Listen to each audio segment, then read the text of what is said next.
Welcome back to another episode of Come Dine With Us. On last week's show, Iwan realised that you cannot use caramel digestives to make a cheesecake base.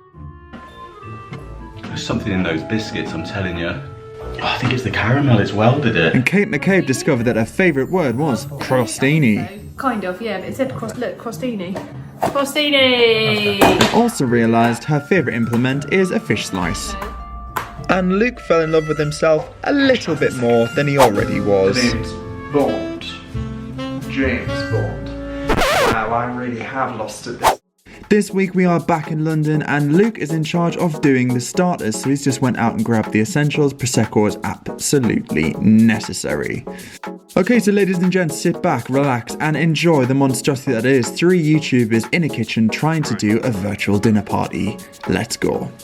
Hello everybody and welcome back to another episode of Come Dine With Us. If you missed our first episode, I have linked it down below and I've also popped it up there if you want to check that out. Myself, Iwan and Kate, who are my fellow friends and YouTubers, came up with an idea to have an online YouTube virtual dinner party in the style of Come Dine With Me, where you guys get to be the guests, and we're bringing it back. So this time we're changing it up. I'm going to be cooking a different course, so are Kate and Iwan. It's going to be a good one. So for the starter, I'm going to be making some Stilton and parmesan cheese puffs with a delicious tomato and basil salsa and a cheeky little cocktail to welcome the guests, which is going to be a slow royale, which is like Prosecco and slow gin. So I'm going to have a look through the menu and see what the other guests are making. Hello! For the main, we're going to be doing a really simple dish. We're doing pan-fried salmon with a white wine and garlic sauce, feta salad and some roast baby potatoes, and I think we'll throw in a cocktail as well. So Iwan has gone for a salmon and potato with a side salad, and he's doing a cocktail as well. Very exciting. I wonder how his salmon's going to turn out. Hello, I'm Kate and I'm going to be making pudding. I'm doing Eton mess. I've never done it before. I don't really cook. It's probably going to be a mess, but I will give it a go. Ooh, and Kate's doing an Eton mess.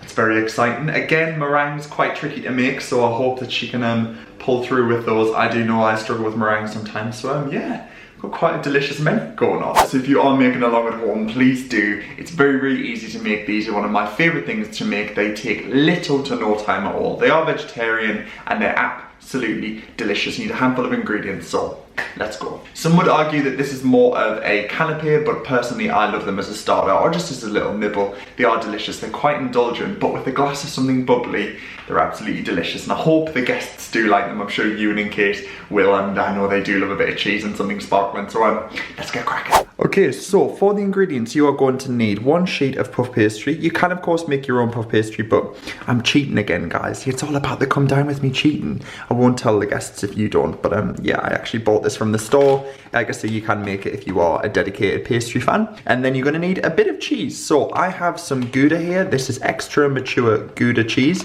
The traditional recipe actually just uses blue cheese, but I quite like a mix because I'm not like a massive lover of Stilton, but with Stilton and something else, once it's melted, it's delicious. So I'm going to use 220 grams of mature blue Stilton, and then I'm going to use 80 grams of gouda. And then to finish, I've got some hard cheese. This is vegetarian hard cheese, but you can of course use parmesan, grana padano, or anything you would like. Then you are also going to need 1 egg just to do a little bit of an egg wash. And then the side salsa is literally just 2 ingredients, some chopped fresh basil and some tomatoes. That's literally it.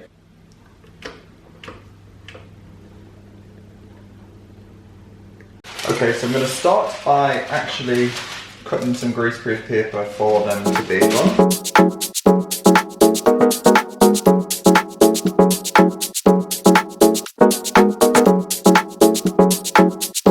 And now I'm going to set this aside for the puffs.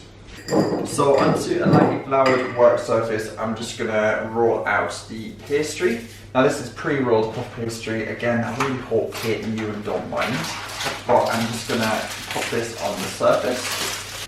And then with a pizza cutter, or you can use a sharp knife or something like that, you want to, I mean my maths is pretty terrible, so I actually don't know how many pieces I'm going to need, but I think what the recipe is to do 6 along and then 4 across.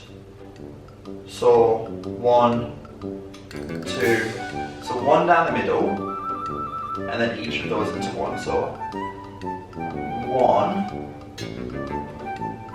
that makes 2, and then half each of the two into 2. So that makes 4, and then do 6 across. So we do half down the middle again, into the middle, and then do thirds of this. 2. I mean, it's kind of equal. 1. So in theory, you should now have 4, 8, 12, 16, 20, 24 pieces of pastry that are squares, and then all you do is that you just stuff the cheese in there and then roll them up and bake them, but they're just so good. They're so easy, but they're so good. Okay, so into a bowl, I'm gonna crumble in the blue cheese. I'm gonna grab a knife. Oh, that's a strong cheese.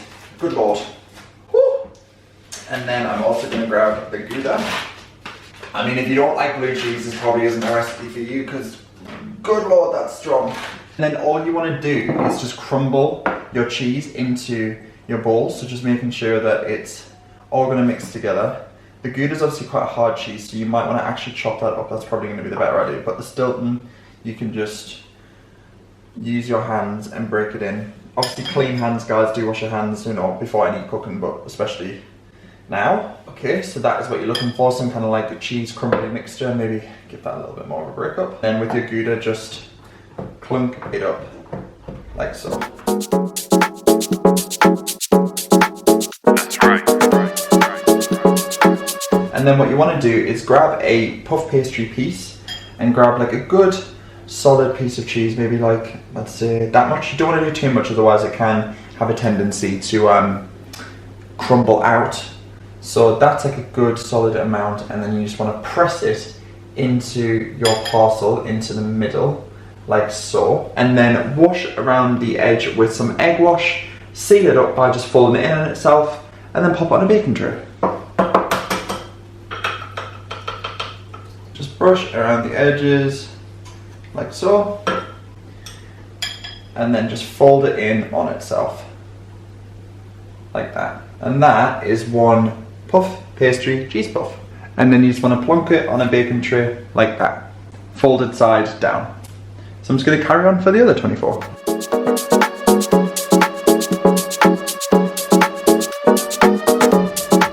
What is really good is that I didn't use all of the pastry, so I've folded that back up and I'm going to use that later, but it's made 8 extra, and I have 9 that are ready to bake. They just need to be glazed with some egg and then put some parmesan over. So you can actually freeze these. So I just pop them into a container like this, and then you can pop them into your freezer. So basically when you have a dinner party with actual real life guests, rather than bake 24 cheese puffs, you can just pop those in the freezer and then bring them out, glaze them with a bit of egg wash once they're defrosted, top them in parmesan, and you've got an instant starter ready to go. So now all you want to do is just brush the egg on top of the pastry tart. So now all you want to do is just grab your egg and just brush the top of the pastry just to make sure that the parmesan has something to stick to. And then grab your parmesan or your vegetarian cheese and just grate a little bit on top of each morsel. You don't need a lot, literally a little goes a long way.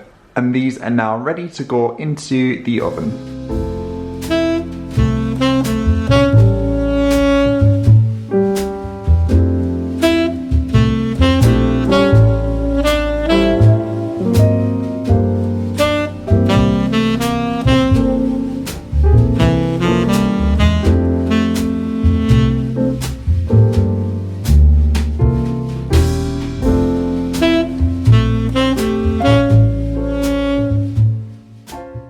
Okay, so to make the salsa, I'm just going to chop up some tomatoes and then really roughly chop them now just to make sure that they are nice and thin. And then I'm just going to pop that into a bowl. The next thing is I'm going to add half a red onion, so I'm just going to peel the skin off and then add half into the salsa. And then add that into your salsa mix. And then you want to take a good handful of basil leaves and just give them a nice little fine chop as well. Add those into your mix. And then finally a good glug of olive oil, some salt, a grind of black pepper, and then you want to add just a little glug of balsamic vinegar, just the littlest amount, and then stir all that together. and that forms the basis of our nice chunky salsa. Okay, so the cheese puffs are baked, the salsa is made. The last thing that is left to do before the guests arrive is to get changed into something a little bit more exciting. So, cue the speedy change.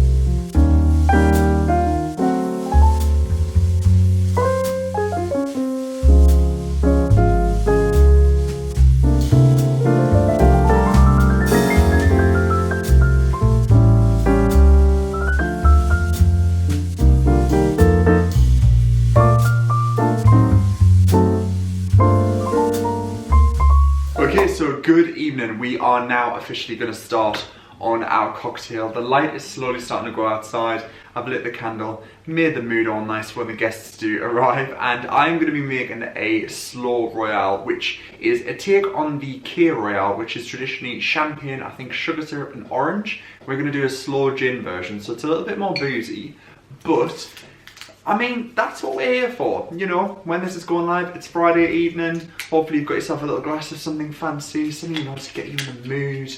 I am a big fan of anything bubbly, and with the cheese puffs, something that's got a little bit of fizz is truly delightful. So, oh gosh, right, are we ready? If you can get it open.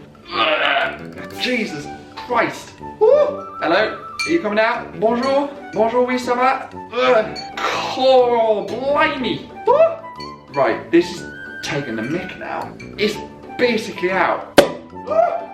Okay, we're there. So you're gonna wanna pour about, I'd say, a good 3/4 of a glass full of Prosecco. I must pour a secondary glass because I do actually have a guest this evening, Zara, who I do live with, is gonna be joining in. There we are, fantastic. I'm gonna add a good glug of Sipsmith Slow Gin. I'm not gonna add like too much, just a splash just to get us in the mood. It just gives us the most amazing colour. There we are. And then to finish that off, you could do any form of berry, slow berry if you do have it. We're just going to do some raspberries. We've had these chilling, but you can do frozen raspberries if you prefer. I'm just going to do a raspberry in each. And that is our delicious cocktail. Incredibly simple, but very, very tasty. Cheers, guys. Chin chin, happy Friday. It's ticking all the right boxes for me.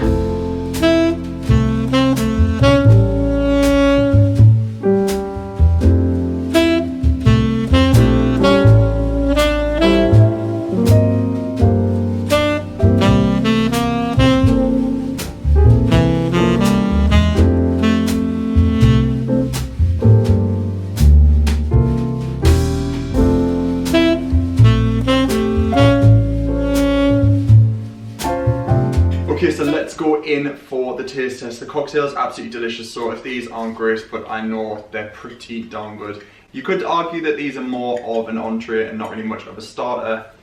I'm probably going to get marked down, but let's go in for a taste. Guys, I'm not just saying this, but genuinely, they are one of life's joys. If you aren't much of a cheese fan, do something a little bit different, vary up the cheeses, or do a different filling. You can do pine nuts and pesto, you can do sun-dried tomato in there, and it's just such a good idea. But with the Stilton, oh my lord, oh, yeah. It is one of life's pure joys. The great thing as well is when the cheese starts to firm up, and you get these like little parmesan blue cheese, like twirl crisps that are just, Once we are all back together, I'm making these for Kate and Iwan because I'm sure they will absolutely love them too. If you are making along at home as well, do let me know in the comments down below how you got on and whether you enjoyed this recipe. Do be kind with your scoring as well. I know it's an easy starter, but next time I'm going to be on dessert duty and I think I can pull something out of the bag there. But yeah, thank you so much for watching. So of course I have kicked off with the starter. If you want to then go and watch Iwan's video, which he is doing the main course, I've linked that down below, and then you can finish with Kate, who has done an excellent dessert. So start with my video and then click along to those guys. Thank you so much for watching. As always, it's been an absolute pleasure. Have a wonderful weekend, or just have a lovely day whenever you're watching this. Thank you so much for watching, and I'll catch you very soon. Chin chin.